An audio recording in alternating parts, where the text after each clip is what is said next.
Hello students. Hello students. मैं Sonvi Singh the classes group of EAD पे सभी का वेलकम करता हूं बच्चे। ठीक है, तो ये आपका हिंदी का सेशन है। तो ठीक है, तो देखो हमारे लेक्चर फर्स्ट में ये बहुरूपीय परिवार जितने भी थे, इंडो आर्यन परिवार, द्रविड़ भाषा परिवार और ये चीनो तिब्बत, ये सारे हमने कंप्लीट कर लिए थे। तो लेक्चर सेकंड में आपका रहेगा हिंदी का विकास रहेगा। ठीक है, तो देखेंगे हिंदी का विकास पे हम बात करेंगे। तो माय डियर स्टूडेंट्स, तो ध्यान देंगे। देखो बच्चा, जो ऋग्वैदिक काल था ना, ऋग्वैदिक संस्कृत, ऋग्वैदिक संस्कृत से लेकर आधुनिक हिंदी, आधुनिक हिंदी, ठीक है, तो ये 3500 वर्ष का कार्यकाल रहा है। ये 3500 वर्ष का कार्यकाल रहा है। कैसे? आदि जननी किसे बोला जाता है? तो भैया आदि जननी किसे बोला जाता है? संस्कृत को बोला जाता है। संस्कृत से क्या निकली? पाली निकली। और पाली से क्या निकली? प्राकृत निकली। प्राकृत से क्या निकली? अपभ्रंश। अपभ्रंश से क्या? अवहट। अवहट से क्या? प्राचीन हिंदी।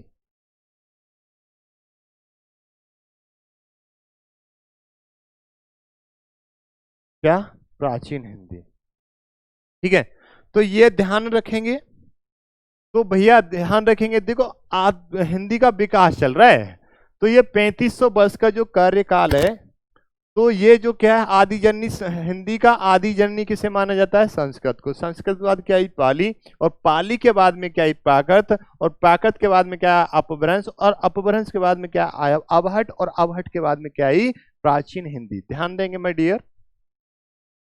तो देखेंगे, देखो पाली किसकी भाषा? प्रथम देश भाषा भी बोला जाता है इसे। प्रथम देश भाषा बोला जाता है महात्मा बुद्ध की। महात्मा बुद्ध। ठीक है, प्राकृत किसकी है? महावीर जैन की। जितने भी उपदेश हैं उनके किसमें हैं? प्राकृत में हैं। पाली में जितने भी उपदेश हैं वो महात्मा बुद्ध के हैं। क्लियर है? उपदेश सारे महात्मा बुद्ध के इसी में हैं। ठीक है, तो ये बात समझ में आ गई। अब यहां बात ऐसे देखेंगे, ये अगर मध्य एशिया था, मध्य एशिया, और ये यूरोप था, तो यूरोप से मध्य एशिया आए, और मध्य एशिया से ईरान निकले हम। कहां पे? ईरान। और ईरान से हम इंडिया आ गए, भारत। ठीक है, भारत आ गए। तो ये क्या? 7 नदियां हमको इसमें पार करनी पड़ी डियर। कौन सी? 7 नदियां। ठीक है, अब ये 7 नदियां हैं कौन सी, वो देख लेते हैं। 7 नदियां हैं कौन सी, वो देख लेते हैं। सबसे पहली कौन सी रहेगी? सिंधु रहेगी। सिंधु के बाद में कौन सी रहेगी? सरस्वती रहेगी। फिर चेनाब रहेगी, फिर झेलम, फिर सतलज, फिर राबी, फिर ब्यास। ठीक है, सिंधु से पहले और सिंधु के बाद में सरस्वती। कौन सी? सरस्वती। फिर कौन सी आएगी भैया? चेनाब आएगी। तीसरी चेनाब आ जाएगी। चौथी झेलम आ जाएगी। कौन सी? झेलम। फिर कौन सी आएगी माय डियर? झेलम के बाद में सतलज, या सतलुज भी बोल देते हैं, मैं तो सतलज ही बोलता हूं इसे। फिर राबी, और फिर कौन सी आएगी? ब्यास। तो ये 7 नदियां पार करके हम इंडिया आ गए। 7 नदियां पार करके और हम इंडिया आ गए। ठीक है, तो ये ध्यान रखेंगे। वैसे जीएस के पॉइंट ऑफ व्यू से भी ठीक है। ठीक है भैया, तो एक ये क्या बना? भारोपीय भाषा परिवार। ये मिलके क्या बना था? भारोपीय भाषा परिवार। ठीक है। यूरोप प्लस भारत दोनों मिलके क्या बना, अगर मैं यहां बात करूं यूरोप, ये मैं लास्ट क्लास में बताया था, यूरोप प्लस भारत दोनों मिलके क्या बना, भारोपीय, भारोपीय बना, भारोपीय परिवार। ठीक है, तो भारोपीय भाषा परिवार की उपशाखा की उपशाखा कौन सी थी भैया, इंडो आर्यन भाषा परिवार।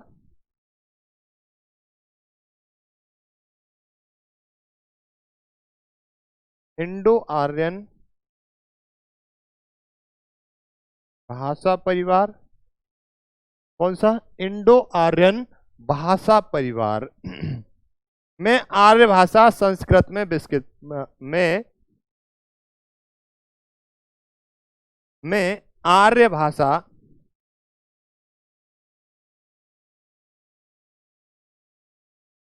भाषा संस्कृत में विकसित है।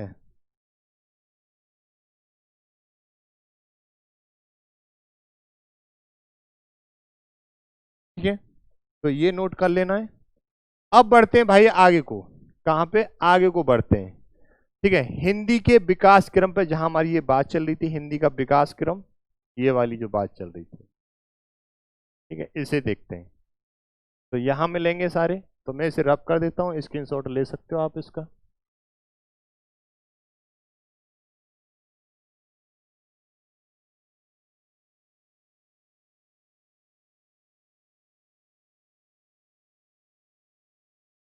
ठीक है, तो अब देखेंगे भैया, ये लिखा रहने दो, इसमें तो कोई दिक्कत नहीं है ना।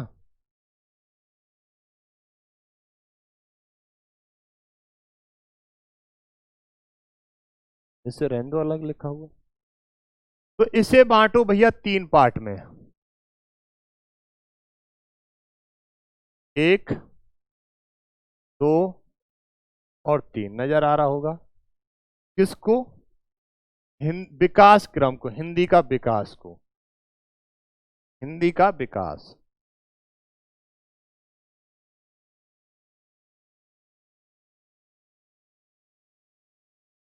हिंदी का विकास, इसे 3 भाग में बांट दो। ठीक है, पहला कौन सा रहेगा माय डियर,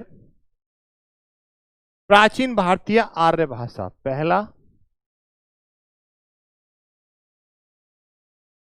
प्राचीन भारतीय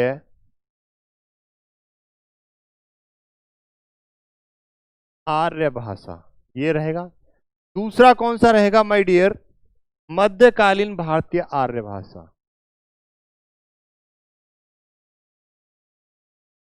मध्यकालीन भारतीय आर्य भाषा। तीसरा कौन सा रहेगा भैया, आधुनिक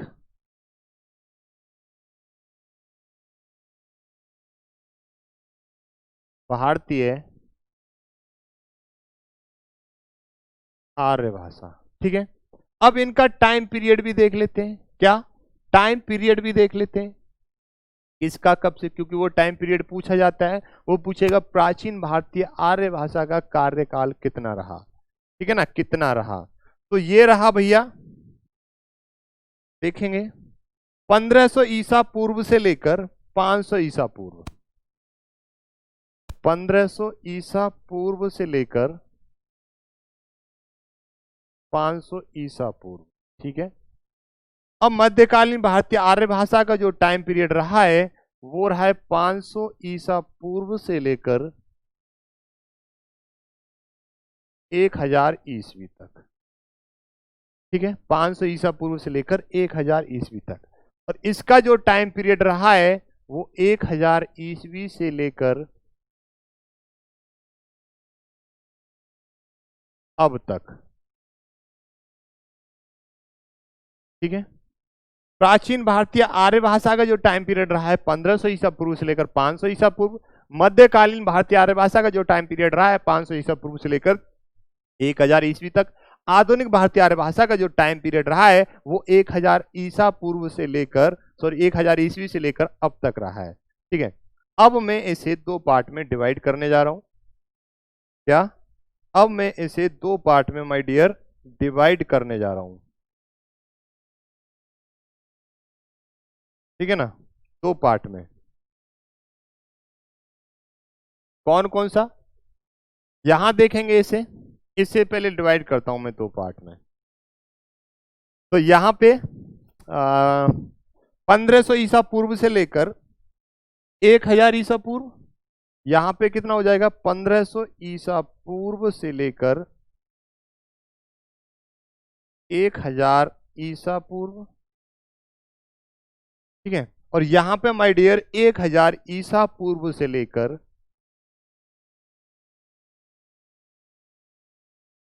से 500 ईसा पूर्व, 500 ईसा पूर्व तक रहेगा। ठीक है, ये जो था ये वैदिक संस्कृत का टाइम था।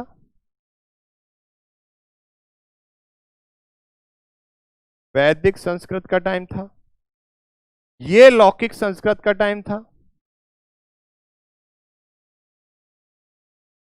लौकिक संस्कृत का टाइम था। ठीक है, यहां पे श्लोकों का गायन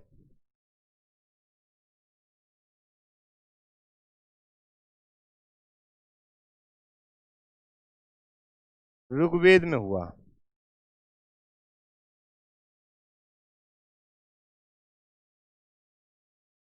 ठीक है, ऋग्वेद में हुआ। क्लियर है? तो वो पता है क्वेश्चन कैसे करता है, वो कहता है प्राचीन भारतीय आर्य भाषा का कार्यकाल कितना है। प्राचीन भारतीय आर्य भाषा का कार्यकाल कितना है? तो वो है माय डियर 1500 ईसा पूर्व से लेकर 500 ईसा पूर्व। और प्राचीन भारतीय आर्य भाषा को हमने दो पार्ट में डिवाइड कर दिया। कितने में? दो पार्ट में। एक 1500 ईसा पूर्व से लेकर 1000 ईसा पूर्व तक, जिसे कहा गया ऋग्वैदिक काल या ऋग्वैदिक संस्कृत। ठीक है, और दूसरा 1000 ईसा पूर्व से लेकर 500 ईसा पूर्व, और उसे कहा गया लौकिक संस्कृत। क्या? लौकिक संस्कृत बोला गया उसे। भैया क्या बोला गया? लौकिक संस्कृत। ठीक है, दूसरे नंबर पे आता है मध्यकालीन भारतीय आर्य भाषा। मध्यकालीन भारतीय आर्य भाषा, और मध्यकालीन भारतीय आर्य भाषा का टाइम पीरियड 500 ईसा पूर्व से लेकर 1000 ईस्वी तक। कितना? 500 ईसा पूर्व से लेकर 1000 ईस्वी तक। क्लियर है? ठीक है, अब हम इसको मध्यकालीन भारतीय आर्य भाषा को तीन पार्ट में डिवाइड करेंगे फिर से। इसमें प्राचीन भारतीय आर्य भाषा को हमने दो पार्ट में डिवाइड करा है, और मध्यकालीन भारतीय आर्य भाषा को हम तीन पार्ट में डिवाइड करेंगे। तो देखेंगे, तो मैं इसे रब कर देता हूं, ये नोट कर लिया होगा। क्वेश्चन ऐसे पूछा जाएगा कि वैदिक संस्कृत का कार्यकाल कितना था, तो 1500 ईसा पूर्व से लेकर 1000 ईसा पूर्व। वो पूछेगा लौकिक संस्कृत का कार्यकाल कितना था, 1000 ईसा पूर्व से लेकर 500 ईसा पूर्व तक था। ठीक है, इतना ध्यान रखना है। अब मैं बात करता हूं आगे, इसे रब कर देता हूं। यहां देखो, इसे तीन पार्ट में सॉरी, मध्यकालीन भारतीय आर्य भाषा को तीन पार्ट में। ठीक है, तीन पार्ट में से हम डिवाइड करते हैं। तो पहला कौन सा माय डियर? 500 ईसा पूर्व से लेकर, पहला कौन सा हो जाएगा? ओम नमः शिवाय। 500 ईसा पूर्व से लेकर 1 ईस्वी तक। ठीक है ना, और दूसरा कौन सा हो जाएगा? 1 ईस्वी से, दूसरा 1 ईस्वी से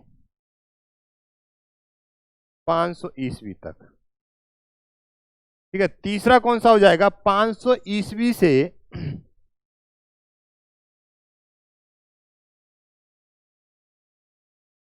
900/1000 ईस्वी करना है। ठीक है, अब देख रहे हो, हमने संस्कृत तो देख लिया, प्राचीन भारतीय आर्य भाषा में जो डिवाइड करा दो पार्ट में, 1500 ईसा पूर्व से लेकर 1000 ईसा पूर्व और 1000 ईसा पूर्व से लेकर 500 ईसा पूर्व में, तो वहां ऋग्वैदिक संस्कृत और लौकिक संस्कृत को हमने देख लिया था। ठीक है, उसके बाद अब चलते हैं हम पाली को देखते हैं। पाली कहाँ मिलेगी हमें और प्राकृत कहाँ मिलेगी, और अपभ्रंश और अवहट और प्राचीन हिंदी कहाँ जाके हमें ये टकराएंगी। ठीक है, तो यहां देखते हैं। तो यहां देखो माय डियर, पाली, तो यहां ये 500 ईसा पूर्व से लेकर पहली ईस्वी तक कौन सा टाइम, किसका टाइम है, पाली का, जिसे प्रथम देश भाषा, जिसे प्रथम देश भाषा, क्या, प्रथम देश भाषा कहा जाता है, और बुद्ध जी के उपदेश इसी में हैं। बुद्ध जी के उपदेश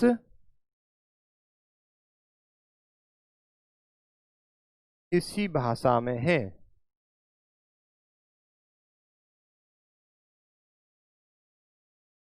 ठीक है, इसी भाषा में है। आगे अब चलते हैं प्राकृत पे। किस पे भैया, प्राकृत पे चलते हैं रे, आ जाओ प्राकृत पे, आ जाओ प्राकृत पे।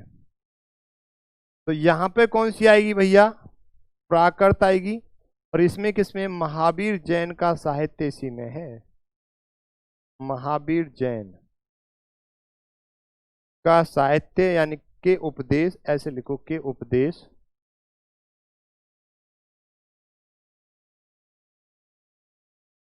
इसी में है, इसी में है, इसी में नहीं, इसी भाषा में है, ऐसे लिखो, इसी भाषा में है।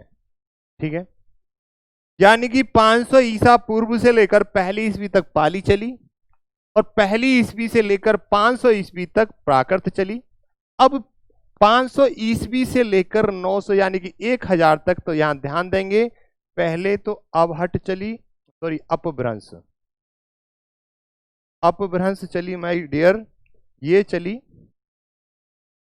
सीधी सीधी 900 ईस्वी तक, और इसी में अवहट का जो टाइम पीरियड रहा वो माय डियर रहा 900 से लेकर 1000 ईसा पूर्व, या फिर 1100 भी दे सकता है, चलेगा इतना, या फिर 1100 भी, किसी किसी बुक में 900 से लेकर 1100 तक दिया है, किसी किसी में 900 से लेकर 1000 ईस्वी तक, ईसा पूर्व नहीं ईस्वी तक, ठीक है, दिया है। ठीक है, तो अवहट अपभ्रंश, तो यहां देखेंगे माय डियर, आपने पाली को पढ़ लिया, पाली का टाइम पीरियड क्या है, 500 ईसा पूर्व से लेकर 1 ईस्वी तक।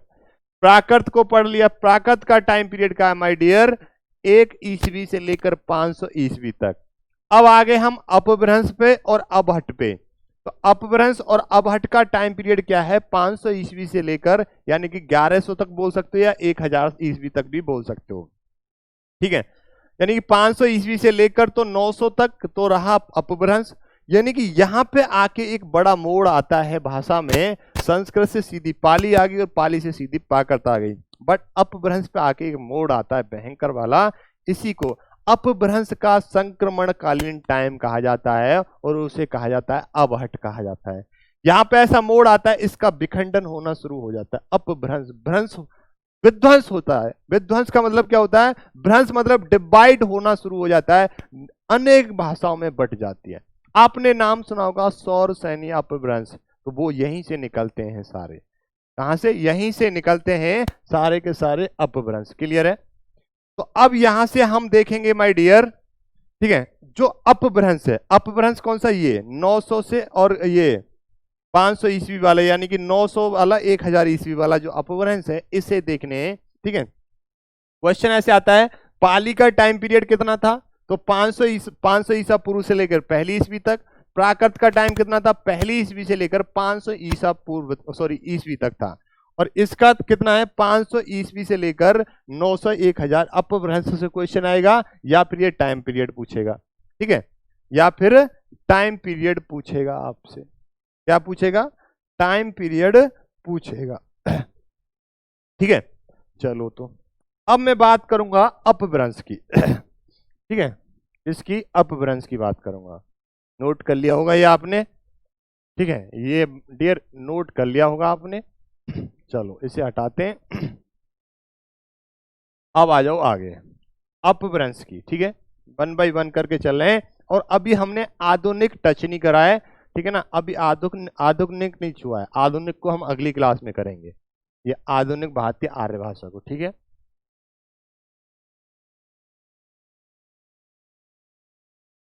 चलो अब मैं बात करता हूं 900/1000, 1000 ईसवी अपभ्रंश।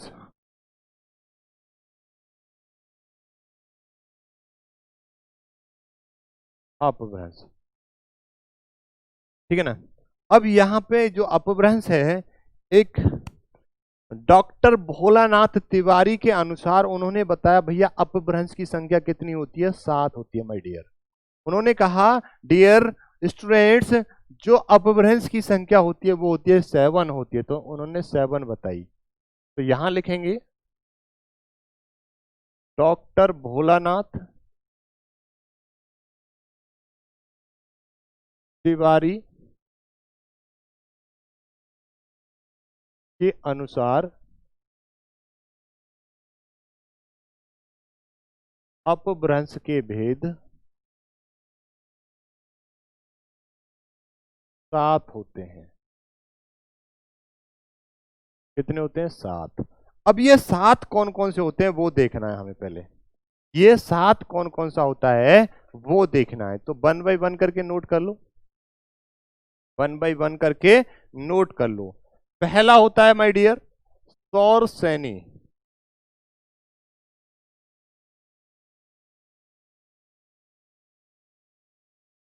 सौर सैनी अपभ्रंश। अब इससे कौन कौन से निकले हैं, एक तो पश्चिमी हिंदी निकली है, ये क्या उपभाषा पश्चिमी हिंदी। एक निकली है इससे राजस्थानी हिंदी, राजस्थानी हिंदी निकली है। एक निकली है यहां से गुजराती। एक चीज देख रहे हो, एक चीज देख रहे हो, भारत का पश्चिम वाला पोर्शन ही और पश्चिमी वाला पोर्शन है, ठीक है ना, पश्चिमी हिंदी। मतलब पश्चिमी हिंदी में ये सारा ले लिया, हरियाणा वाला भी ले लिया, बट ये आप बताइए उसमें आएगा, नॉर्थ इंडिया में आ जाता है, बट हरियाणा वाला ले लिया है, यूपी वाला पोर्शन ले लिया, उत्तराखंड का कुछ ले लिया है, तो ये सारा पोर्शन दिल्ली वाला, ठीक है। तो ध्यान रखेंगे सौर सैनी क्या है, अपभ्रंश है, इसकी उपभाषा क्या है, पश्चिमी हिंदी, राजस्थानी हिंदी, गुजराती। अब इनकी बोलियां भी हैं, क्या है बोलियां पश्चिमी हिंदी की, जैसे ब्रज भाषा हो गई, बुंदेली हो गई, कन्नौजी होगी, हरियाणवी कोई बांगरू बोलते हैं, कौरबी होगी, कौरबी कोई खड़ी बोली बोलते हैं, और दक्षिणी हो गई। ऐसे ही राजस्थान हिंदी की भी बोलियां होती हैं, ठीक है, वो अगली क्लास में कराऊंगा मैं। राजस्थान हिंदी की भी बोलियां होती हैं, जैसे मालवी हो गई, ठीक है ना, मारवाड़ी हो गई, मारवाड़ी पश्चिमी राजस्थान में बोली जाती है, मालवी दक्षिणी राजस्थान में बोली जाती है, और वो जयपुरी जिसे ढूंढाड़ी बोल देते हैं पूर्वी राजस्थान में बोली जाती है, और मेवाती यानी कि मेवाड़ी बोल देते हैं उसे, तो उत्तरी राजस्थान में बोली जाती है, ठीक है। अगला अपभ्रंश आता है दूसरा, मागधी अपभ्रंश।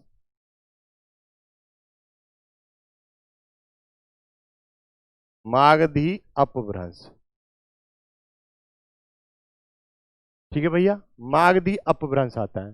तो मागधी अपभ्रंश, ठीक है, एक चीज और ध्यान रखेंगे, जो ये सौर सैनी अपभ्रंश है, मथुरा के आसपास का जो क्षेत्र है वहां बोला जाता है, मथुरा के आसपास का क्षेत्र, जिसे हम पहले पुराने टाइम में सूरसेन प्रदेश भी बोला करते थे, क्या सूरसेन प्रदेश भी बोला करते थे।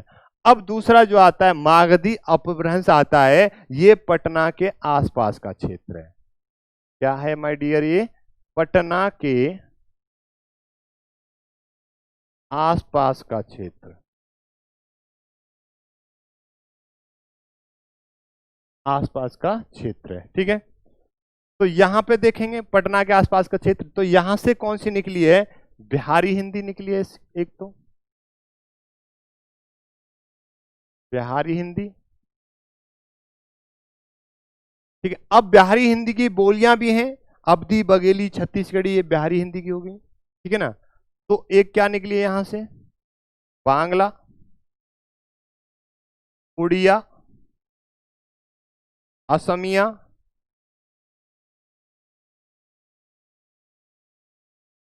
ठीक है।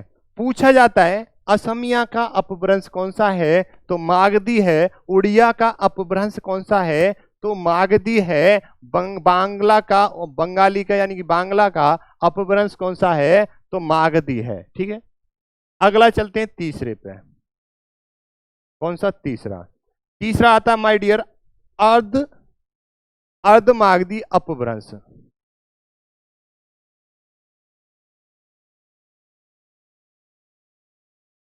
अर्ध मागधी अपभ्रंश आता है। तो इससे कौन सी निकली है भैया? पूर्वी हिंदी निकली है। ध्यान रखेंगे, इससे कौन सी निकली है? पूर्वी हिंदी। अब मगही, मैथिली और भोजपुरी, पूर्वी हिंदी। चलो, इतना हो गया। अगला अपभ्रंश देखते हैं हम। अगला कौन सा आता है भाई? चौथा। चौथा आता है माय डियर खस अपभ्रंश।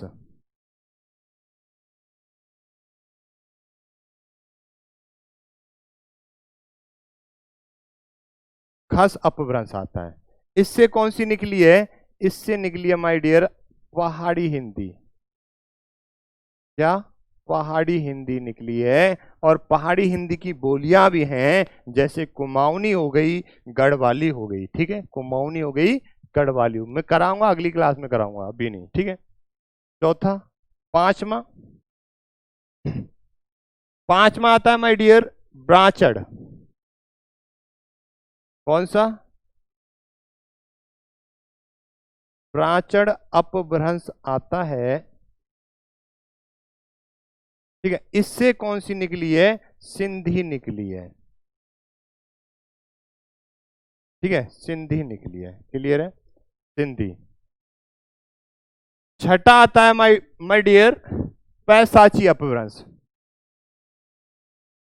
छठा आता है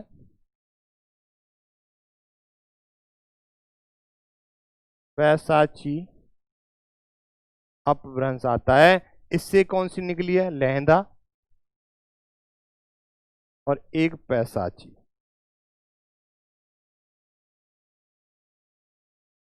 सातवां, सातवां बचता है आपका महाराष्ट्री।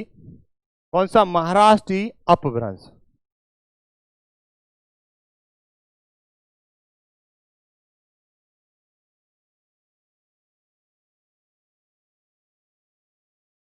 इससे निकलती है माय डियर मराठी,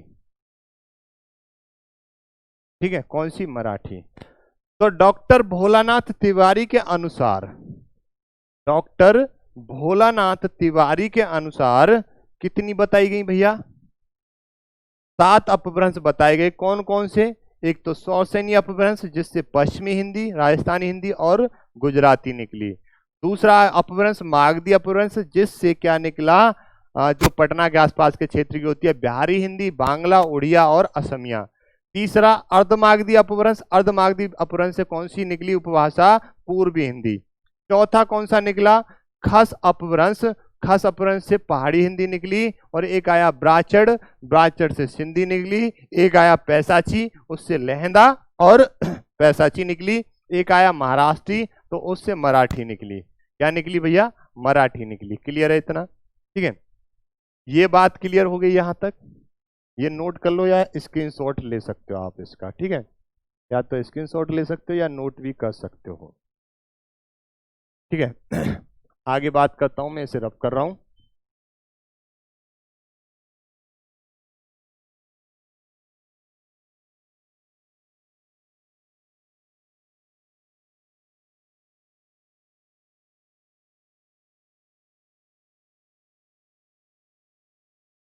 अब मैं बात करता हूं आधुनिक भारतीय आर्य भाषा की।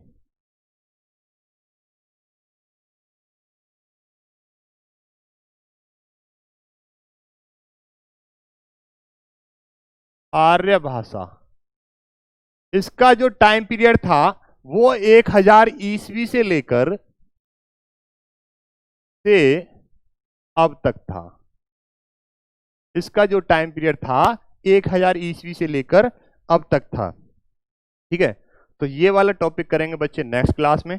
तो आज के लिए इतना ही रखते हैं। एक काम करना है आपको, ठीक है ना, the class group of EAD, जिस बच्चे ने चैनल को सब्सक्राइब नहीं करा वो चैनल को सब्सक्राइब करेगा, बेल आइकन को प्रेस करेगा, जिससे टाइम से नोटिफिकेशन आ जाएगा।